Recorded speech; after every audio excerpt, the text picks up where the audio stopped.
Lanjut di part kedua dari sejarah Camry, kita akan ngebahas kelanjutan dari generasi Camry sebelumnya.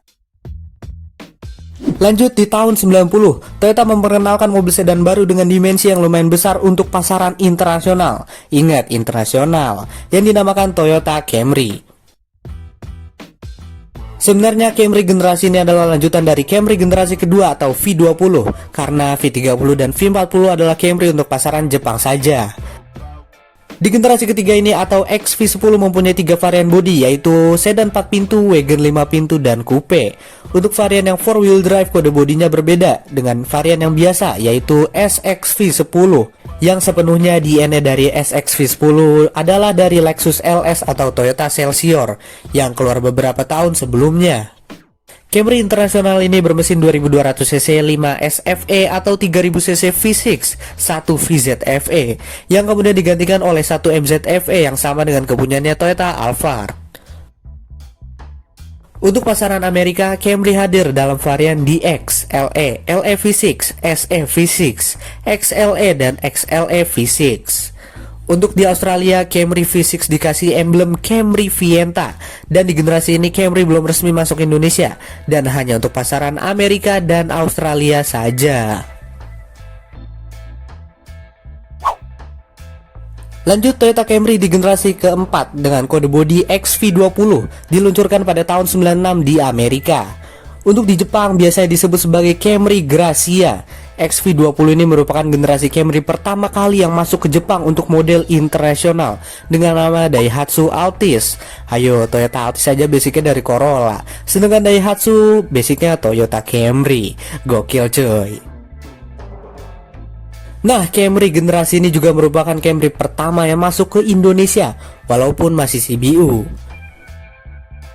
Mesin XV20 ini masih sama dengan generasi sebelumnya, namun berbeda outputnya saja.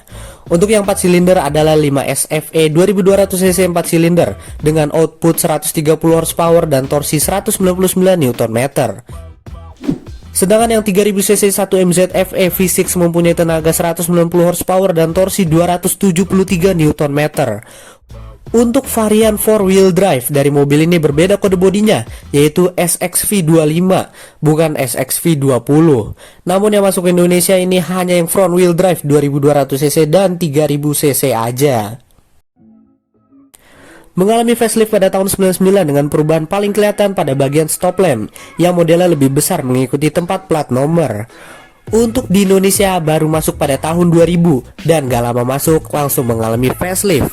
Untuk versi coupe di XV20 ini sudah tidak ada lagi, namun berubah menjadi Camry Solara.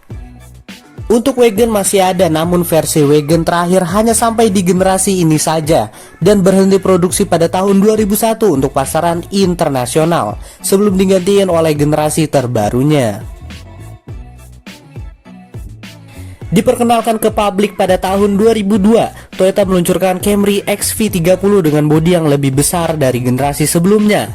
Nah, XV30 ini tidak mempunyai body wagon lagi karena penjualan station wagon generasi sebelumnya kurang laku cuy.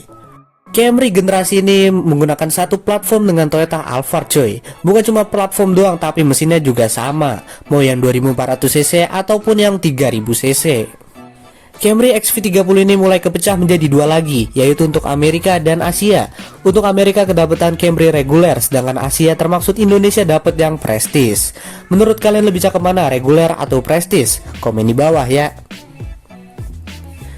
Mengalami facelift di Indonesia pada 2004 yang berubah pada bagian headlamp untuk yang V6, grill, bumper depan, fog lamp, dan stop lamp.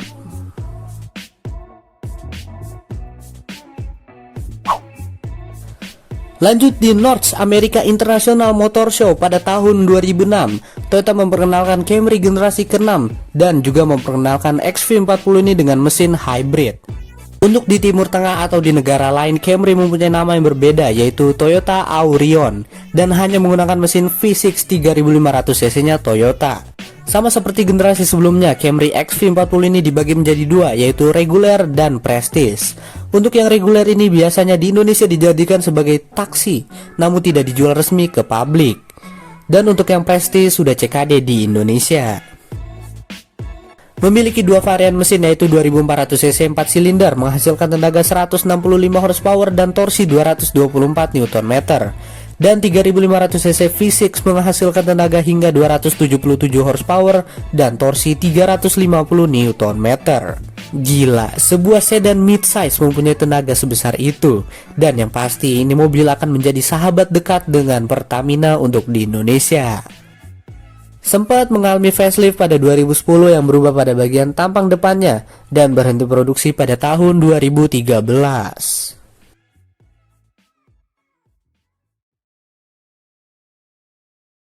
Camry generasi ke-7 diperkenalkan di Amerika Serikat pada bulan Agustus 2011. Di Indonesia, Camry generasi ke-7 mulai dijual pada April 2012 dengan pilihan 2500G, 2500V, dan 2500 Hybrid. Nah, di XV50 ini kejayaan Camry mulai melemah.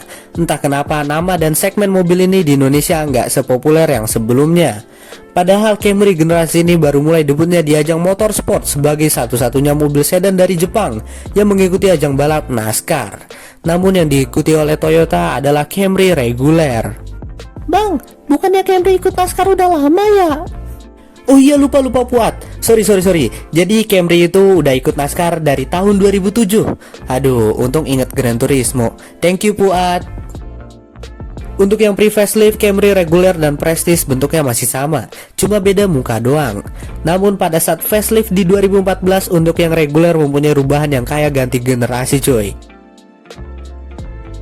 Sedangkan yang Prestige hanya berubah di bagian tampang depan dan headlamp serta velg saja. Jadi gua nggak ngerti kenapa Toyota mengembangkan Camry reguler sampai terlihat seperti ganti generasi. Ya mungkin generasi XV50 sampai sini aja, kita lanjut generasi selanjutnya. Camry terbaru yang merupakan generasi ke-8 dari Camry yang dikenal sebagai XV70 diperkenalkan di North America International Auto Show pada Januari 2017. Diluncurkan di Jepang pada Juli 2017. Penjualan mobil ini mulai pada akhir Juli 2017 yang dibuat dengan platform TNGA atau Toyota New Global Architecture.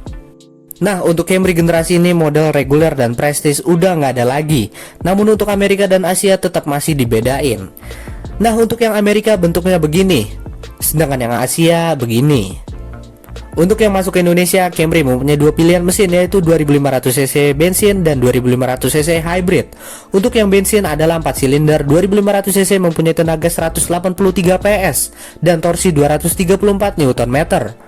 Sedangkan yang hybrid mempunyai tenaga 178 PS dan torsi 221 Nm.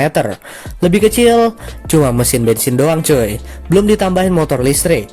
Untuk tambahan motor listriknya sebesar 120 PS dan torsi 202 Nm. Jumlahin aja dah, udah segede apaan tenaganya. Jadi Toyota mengembangkan Camry Hybrid dengan mesin yang besar supaya menggantikan mesin V6-nya yang terlalu boros dan tidak ramah lingkungan.